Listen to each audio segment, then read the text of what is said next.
So, ito yung noodles natin. Okay. Tapos, ito yung gulay with beef. Okay. So, dahil kakain tayo, may lagay tayo ng mga gulay dyan. Silagay din natin yung ating noodles. Noodles lang tayo. Alright.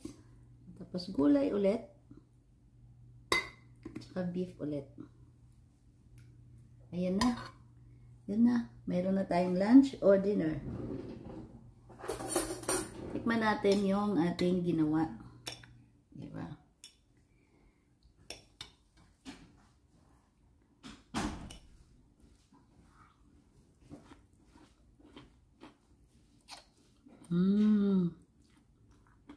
Yummy.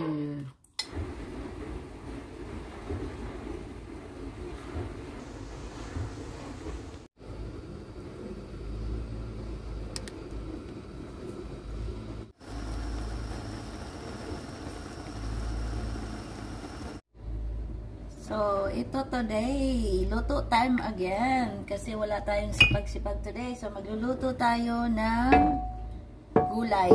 So, nakakaiba na gulay na mayroong tayong meat dito. So, unahin natin muna yung lutuin yung ating mga gulay. Okay, of course, pinainit natin yung mantika. Tapos, lagyan natin unahin yung ating garlic. Ayan. So, malaki yung hiwa yung garlic natin. Tapos, isusunod lang din natin yung ating sibuyas. So, red sibuyas tayo. So, of course, dahil gulay is life, so, mayroon tayong green beans. Ayan. Ganito kahaba. Hindi ko na pinuputol.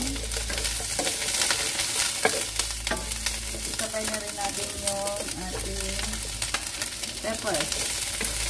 Gusto ko kasi may peppers kasi mas mabango yung ating niluluto. Saka maganda rin sa katawan ng mga peppers. Tapos, of course, mayroon tayong broccoli. Of course. Yan lang. Freestyle lang itong luto natin. Walang specific na tawag dito. Of course, lagyan natin ng garlic powder, peppers, at saka parsley. Yan. And of course, lagyan din natin ng soy sauce at oyster sauce. Ayan. So, ganito lang siya ka-easy yung ating recipe for today.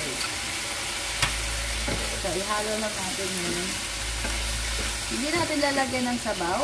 Kasi bali, maluluto lang siya sa ganitong walang sabaw o iniliquid. Okay? Kasi magliliquid naman itong ating broccoli at ating green beans.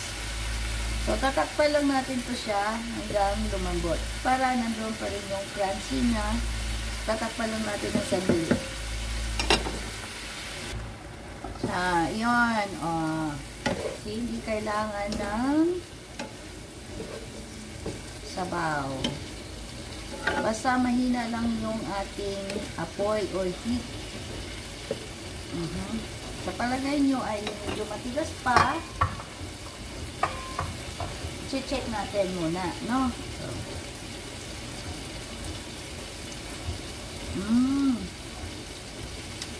crunchy but luto na yung loob. So, set aside natin ito. Lagay lang natin sa ibang pan kasi meron pa tayong idadagdag dito. So, everyone, meron tayong pinapalambot na beef shank at ihiwain lang natin siya at lagyan natin ng mga spices bago natin isama yung ating gulay.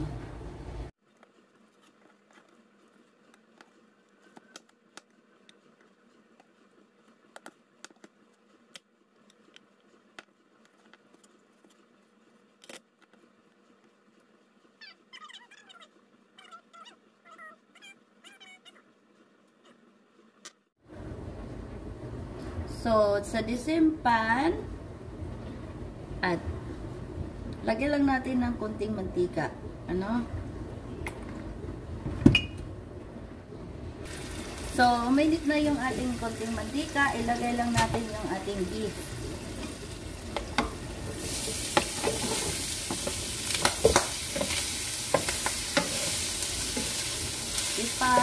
Brown lang natin to. Pero dahil palambot na natin siya ng matagal at ito na siya, ipa-brown lang natin. Pero this is optional lang naman. Nasa inyo kung ipapa-brown nyo siya. Okay? Lahat naman ng dito na niluluto ni Ate Amy, lahat ito ay guide lang naman ito. At freestyle, ika nga. Wala mo siyang specific name, pero kung ano ang nasa kaldero, yun ang nag-iisip na ako na ano ang dapat lutuin na pwedeng kainin sa aking family. Ayan, hinayaan lang natin mag-brown, no? Ang konti lang naman. So, yes, of course, lagyan natin ulit din ito ng oyster sauce at saka konting soy sauce. Ayan. Tapos na medyo nag-brown na siya, lagyan natin yan para may lasa. So, ayan, hihala natin, diba? Kaya, ito pala ang sarap na.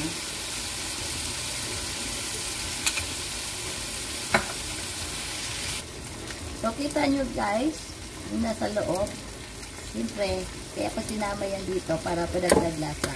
So, ayan. So, okay na yung ating beef, ano, nag-brown na, at saka niluluto na yung ganito. Isunod natin yung ating isit aside kanila na nilutong gulay. Ayan. O, diba? Hindi kailangan ng sabaw kung ano dyan. Ayan na po siya. Ayan. Halo lang yan.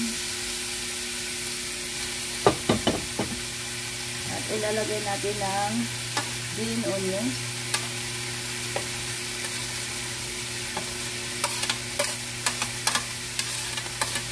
Ayan, dumami na yung ating pagkain, yung ating ulam for today. So, lahat ito ay pwedeng kainin ito with rice. Okay, mag-prepare natin of course ng rice. At pwede din kahit anong noodles. So, mayroon akong ginawang noodles kanina na ihahalo lang natin kung ayaw ng rice. Pwede. O, kainin lang ganito. Alright? So, ito yung noodles natin. Okay? Tapos, ito yung gulay with beef. Alright? So, dahil kakain tayo, may lagay tayo ng mga gulay dyan. Silagay din natin yung ating noodles. Noodles lang tayo. Alright. Tapos gulay ulit. Tsaka beef ulit. Ayan na. Yan na. Mayroon na tayong lunch or dinner. Tikman natin yung ating ginawa. Diba?